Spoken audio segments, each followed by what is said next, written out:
ভ্রমণ পিপাসুর কাছে বেড়াতে যাওয়ার কথা উঠলেই আসে কাশ্মীরের নাম। হিমালয়ের সৌন্দর্য দেখার জন্য অন্য অনেক স্থান আছে, কিন্তু কাশ্মীর সর্বদা প্রথম পছন্দের। কেন? মানুষ দুরু দুরু বুকে একরাশ ভয় নিয়ে কাশ্মীর বেড়াতে যায়। বিয়ে করে হানিমুনটা কাশ্মীরে করতে হবে, তখন তারা ভাবে না যে সেই মধুচন্দ্রিমা দুঃস্বপ্নেও পরিণত হতে পারে। আবার মধ্যবিত্ত বাঙালি তিল তিল করে টাকা জমিয়ে পরিবার নিয়ে কাশ্মীর ভ্রমণ করে, সেই বহুদিনের স্বপ্ন পূরণের প্রচেষ্টা। কারণ ছোটবেলা থেকেই ভারত পাকিস্তান নাম দুটোর সাথে যে কোনো ভারতীয় অবগত হয়েছে, আর তারই সাথে কাশ্মীরের নাম চলে এসেছে। তাই যে কোনো ভারতীয় অন্যান্য ভারতের অন্যান্য জায়গার নাম না জানলেও কাশ্মীর নামের সাথে তার পরিচয় বহুদিনের। তার উপর যারা বেড়াতে ভালোবাসেন তারা অ্যাডভেঞ্চার প্রিয়। কাশ্মীর যাব, ভয় ভয় ঘুরবো, তারপর ফিরে সকলের কাছে গল্প করব। যদি কিছু অঘটন না ঘটে তাহলে তো খুব ভালো, কিন্তু যদি কোনো অঘটন ঘটে তাহলে সেই বেড়ানোর গল্পটা সারা জীবনের জন্য দুঃস্বপ্ন হয়ে যাবে। এবারে একটু ইতিহাসের পাতায় যাই। কাশ্মীর নামটি সংস্কৃত শব্দ কাশ্মীরা থেকে উৎপত্তি হয়েছে। নীলমত পুরাণ অনুসারে সতী সরস নামক হ্রদ থেকে এই উপত্যকার উৎপত্তি ঘটে।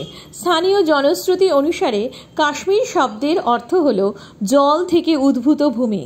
লোকভাষ্য মতে কাশ্মীর শব্দটি এসেছে বৈদিক ঋষি কাশ্যপ এর নাম থেকে, যিনি এই ভূমিতে মনুষ্য বসতি স্থাপন করেছিলেন বলে বিশ্বাস করা হয়। তদনুসারে কাশ্মীর শব্দটি এসেছে কাশ্যপের হ্রদ অথবা কাশ্যপের পর্বত শব্দ থেকে। কাশ্মীর একটি হিন্দু ধর্মগ্রন্থের মন্ত্রে উল্লেখ পাওয়া যায়, যেটিতে কাশ্মীর ভূমিতে অবস্থানগত দেবী শারদার স্তুতিও করা হয়েছে, যা শারদা পীঠ নামক তীর্থস্থানেরও উল্লেখ হতে পারে। খ্রিস্টপূর্ব ৫ম শতাব্দীতে সংস্কৃত ব্যাকরণবিদ পাণিনি রচিত অষ্টাধ্যায়ী গ্রন্থে কাশ্মীর কথাটির নাম পাওয়া যায়। সভাপর্বে মহাভারতে এবং মৎস্যপুরাণ, বায়ুপুরাণ, পদ্মপুরাণ, বিষ্ণুপুরাণেও কাশ্মীরের আরও কিছু প্রাথমিক উল্লেখ পাওয়া যায়। ৭ম থেকে ১৪ শতকের সময় অঞ্চলটি হিন্দু রাজবংশ দ্বারা শাসিত হয়েছিল এবং কাশ্মীর শৈববাদের উদ্ভব হয়েছিল। ১৩৩৯ সালে শাহ মীর কাশ্মীরের প্রথম মুসলিম শাসক হয়েছিলেন। ১৮১৯ সালে কাশ্মীর উপত্যকা দুররানি সাম্রাজ্যের হাত থেকে পাঞ্জাবের রঞ্জিত সিংয়ের অধীনে শিখদের নিয়ন্ত্রণে চলে যায়। রণবীর সিংয়ের নাতি হরি সিং ১৯২৫ সালে কাশ্মীরের সিংহাসনে আরোহণ করেন। তিনি ১৯৪৭ সালে উপমহাদেশের ব্রিটিশ শাসনের সমাপ্তি এবং পরবর্তীতে সদ্য স্বাধীন ভারত ও পাকিস্তান বিভক্ত হওয়ার পরও শাসক ছিলেন। ভারত ও পাকিস্তানের মধ্যে সম্পর্কের অবনতি হতে থাকে এবং শেষ পর্যন্ত ১৯৬৫ এবং ১৯৯৯ সালে কাশ্মীর নিয়ে আরও দুটি যুদ্ধ সংঘটিত হয়। ইতিহাসের পাতায় কাশ্মীর অনেকটাই জায়গা করে নিয়েছে, আর তাই ভ্রমণপ্রিয় মানুষ ভূস্বর্গ অথবা প্যারাডাইজ অথবা হেভেন অন আর্থ দেখার জন্য ছুটে চলে। একবার বিবেচনা করে দেখা উচিত, সত্যি কি এই কাশ্মীর তথাকথিত প্যারাডাইজ? মুঘল সম্রাট জাহাঙ্গীর কাশ্মীরকে ভূস্বর্গ বলে অভিহিত করেছিলেন, কিন্তু তার সময় যে কাশ্মীর ছিল আর আজকের যে কাশ্মীর, দুটো কি সত্যিই এক? শ্রীনগর, ডাল লেকের ধারে গড়ে ওঠা শহরটি ভীষণ ঘিঞ্জি, খুব ভিড়, বেশ গরম। বিশেষ করে এপ্রিল থেকে অক্টোবর পর্যন্ত শ্রীনগরে কিন্তু বেশ গরম। ডাল লেকটিতে শিকারা চড়ে বেড়াতে বেশ ভালো লাগে, কিন্তু অন্য শিকারাওয়ালা এসে যখন জিনিসপত্র কেনার জন্য জোরাজুরি করে তখন কিন্তু অতটাও ভালো লাগে না। শিকারাতে যে শিকারায় চড়া হচ্ছে সেই শিকারাওয়ালা কিন্তু ঘন্টা অতিক্রম হলেই বেশ বেশি টাকা চার্জ করে, তাই ভালো করে দর কষে নিয়ে শিকারাতে উঠতে হয়। এরপর ডাল লেকের ধারে পসরা সাজিয়ে সবাই বসে আছে, ট্যুরিস্ট আসলেই চড়া দামে বিক্রি চলে। ডাল লেকের একটা ধার এতটাই মেলা হয়ে আছে যে প্রাকৃতিক সৌন্দর্য সেখান থেকে দেখাই যায় না, সেখান থেকে সেভাবে প্রাকৃতিক সৌন্দর্যটা ডুবেই গেছে, সেইভাবে আর উপভোগ করা যায় না। শ্রীনগরে আছে মুঘল গার্ডেন্স, যেগুলো দেখার জন্য ভিড় হয়, কারণ গার্ডেনগুলোর আর্কিটেকচার খুব সুন্দর, কিন্তু সব সময় ফুলে ভরে থাকে না। অনেকক্ষণ হেঁটে কিছু ফোয়ারা দেখে ফিরতে হয়, তবুও বলতে হয় হ্যাঁ, কাশ্মীর খুব সুন্দর। শ্রীনগর থেকে গুলমার্গ ও সোনমার্গ যাওয়া হয়। গুলমার্গ শীতকালে স্কি খেলার জন্য বিখ্যাত, অন্য সময় সবুজে মোড়া উপত্যকা। গুলমার্গের প্রাকৃতিক শোভা খুবই সুন্দর এবং পর্যটকরা আনন্দ পান গন্ডোলা রাইড করে। গুলমার্গে থাকার জায়গাও আছে, অনেকে গিয়ে সেদিনকেই সারা দিন কাটিয়ে ফিরে আসেন, আবার অনেকে গুলমার্গে গিয়ে থাকেনও।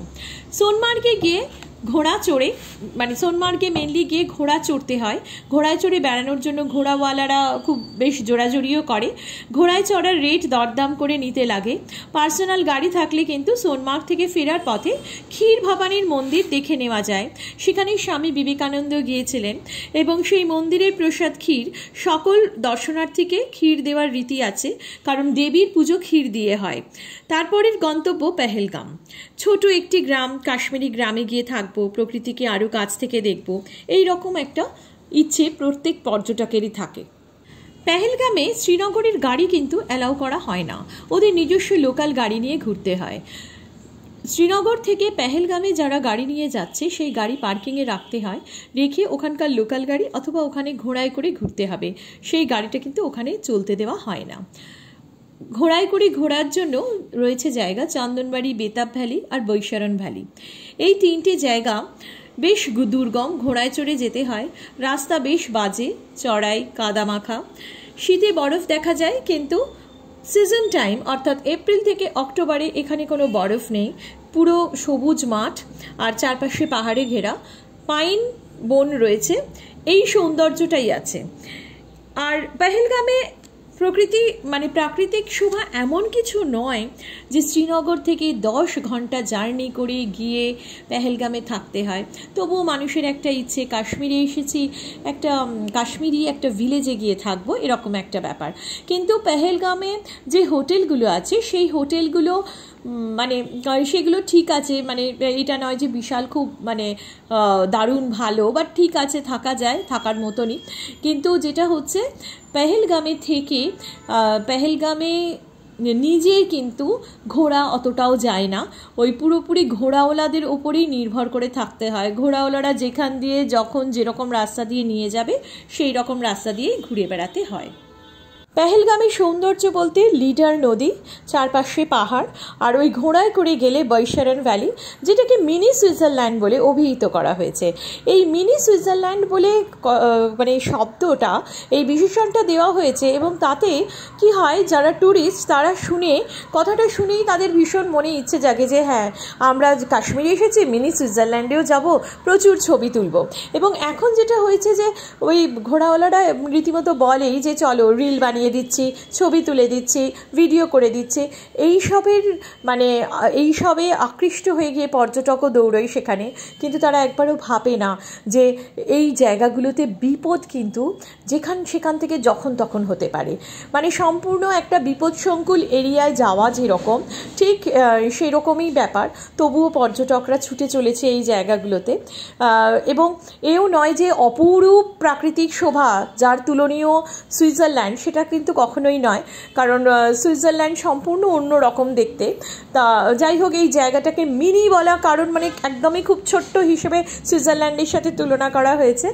আর কিন্তু এই রকম সবুজ উপত্যকা পাইন বনে ঘেরা ভারতে কিন্তু আরও আছে। খাজিয়ার বেশ সুন্দর জায়গা, পাইন বনে এরকমই কিন্তু সবুজ উপত্যকা, চারদিকে পাইন বনে ছাওয়া খাজিয়ার রয়েছে। তো এই জায়গাগুলো হচ্ছে ওই পর্যটক আকৃষ্ট করার জন্য আর কি এইভাবে বলা। আর পর্যটকরা ঘোড়ায় করে কষ্ট করে ঘোড়াওয়ালাকে কিন্তু প্রচুর টাকা দিতে হয়, 2500-3000 টাকা কিন্তু ঘোড়াওয়ালা চেয়ে নেয়, সেটা বেশ দরদাম করে সেখানে গিয়ে বেড়াতে হয়। তো সেখানে কোনো ফিক্সড রেট কার্ড নেই, এই দরদাম করে করে যে যতটা দর করতে পারবে সে ততটা লাভবান হবে, এরকম একটা ব্যাপার। যদি কাশ্মীর যাওয়া যায় তাহলে সত্যি খুব সুন্দর একটা জিনিস দেখতে পাওয়া যায়, সেটা হচ্ছে টিউলিপ গার্ডেন। টিউলিপ গার্ডেনের বৈশিষ্ট্য হচ্ছে এপ্রিল মাসের একদম ফার্স্ট উইকেই ফোটে এবং সেকেন্ড উইক থেকেই শুকোতে শুরু করে দেয়। তাই এপ্রিল মাসে কাশ্মীরের, বিশেষ করে এপ্রিল ফার্স্ট উইকে গেলে টিউলিপের যে শোভা সেইটা দেখতে পাওয়া যায়, এবং এটা এশিয়ার বৃহত্তম টিউলিপ গার্ডেন হিসেবে অভিহিত হয়েছে। অনেক বড় জায়গা নিয়ে পাহাড়ের কোলে এই টিউলিপ গার্ডেন করা হয়েছে, অনেক প্রজাতির টিউলিপ ফোটানো হয়। তো এইটা হচ্ছে এপ্রিল মাসের ফার্স্ট উইকের জন্য হচ্ছে এই সৌন্দর্যটা। বাকি যদি ফেব্রুয়ারি মাসে কিংবা মার্চে যাওয়া যায় তখন হচ্ছে বরফে ঢাকা কাশ্মীর, সেটাও খুব সুন্দর দেখতে লাগে, বরফে ঢাকা কাশ্মীর। কিন্তু এই সব কিছু সৌন্দর্যের ভেতরেও আমি বারবার বলছি, এই সৌন্দর্য যেরকম সামনে রয়েছে তার আড়ালে কিন্তু বিপদ রয়েছে, প্রত্যেকটা আস্তরণে বিপদ রয়েছে, প্রতি পদে পদে এই জায়গাতে গেলে বিপদটা রয়েছে। আর এটা নয় যে কাশ্মীরই হচ্ছে অপরূপ সুন্দর জায়গা, ভারতবর্ষে আর কোনো জায়গাই নেই বেড়াতে যাওয়ার, এরকমও কিন্তু ব্যাপার নয়। অনেকেই আছে বেড়াতে যাব মানেই হচ্ছে কাশ্মীর যাব, বাট কাশ্মীর ছাড়াও কিন্তু অন্যান্য জায়গাগুলো দেখুন, যেখানে আনন্দ করে আছে, পাহাড়ও আছে, সবুজ উপত্যকা, বুকে স্বপ্ন পূরণের আশা, সেটা মনে হয় ঠিক হয় না। আমরা যেটা করি সেটা মনে হয় ঠিক নয়। তাই ভূস্বর্গ দেখার নেশায় মেতে না উঠে একটু বিবেচনা করে কাশ্মীর বেড়াতে যাওয়া ভালো, তাই নয় কি?